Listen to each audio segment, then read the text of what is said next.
It has never happened. Let me give you this rundown. As I'm talking to you now, over 16 permanent secretaries who had served their legitimate 35 years in service, who had retired and have collected their pension and are collecting their gratuity, have suddenly been brought back into public service as permanent secretaries, thus collecting a monthly salary, collecting their gratuity every month, collecting their pension every month, having paid their gratuity long ago. Why are they back?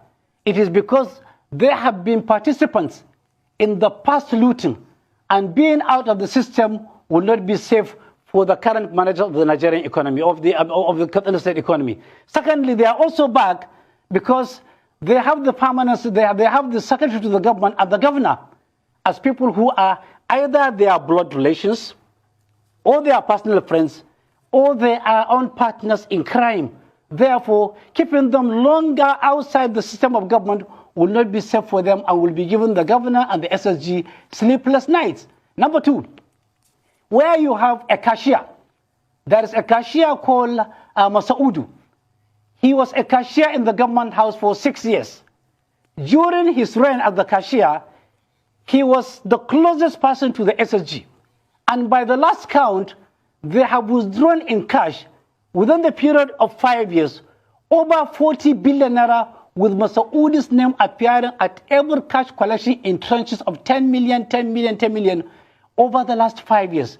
Therefore, keeping Masaudu at a distance will not be safe. Therefore, what they did is now they transferred Masaudu back to another department in the governor's house, in the governor's office, under the power generation project. He was at the local government ministry as a cashier, and you could see what he did.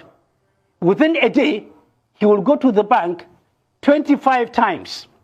Access Bank has a branch in Katsina, has a branch in Daura, has a branch in Malumfashi, has a branch in Funtua.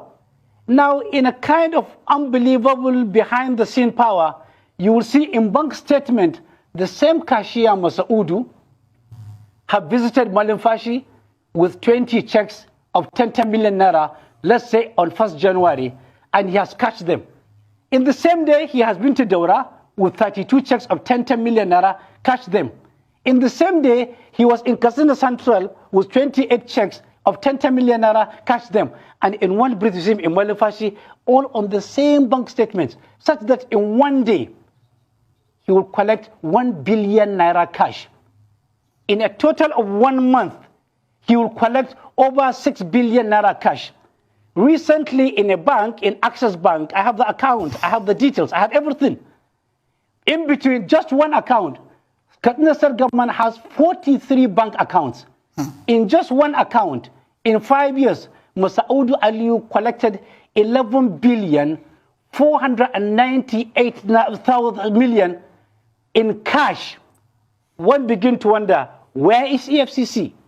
Where is NFIU? Where is the central bank? Where is NDIC? Where are all other financial regulating organizations when this nonsense is happening? The tragedy in Katsina is being orchestrated and is being supported by all banks that have Katsina State government account in their banks. They are complicit. They are conniving with government officials to steal people's money for selfish and irresponsible reasons. I will go further again. You have somebody who is just on level 10. Just last week, there were appointments. And incidentally, of the appointment of permanent secretaries, 4 of them are officers below the level 12. But they were upgraded against all clarion calls. Now they are permanent secretaries in court. What will happen to the psychology of their colleagues? What will happen to the psychology of their seniors? What will happen to the psychology of the entire public servants? It is the same system where in the last 9 years, there are people who are called casuals. It is against the level in Nigeria. There are people who are still earning 5,000 naira in Katsina under the nonsense casual payroll. I can continue ad infinitum.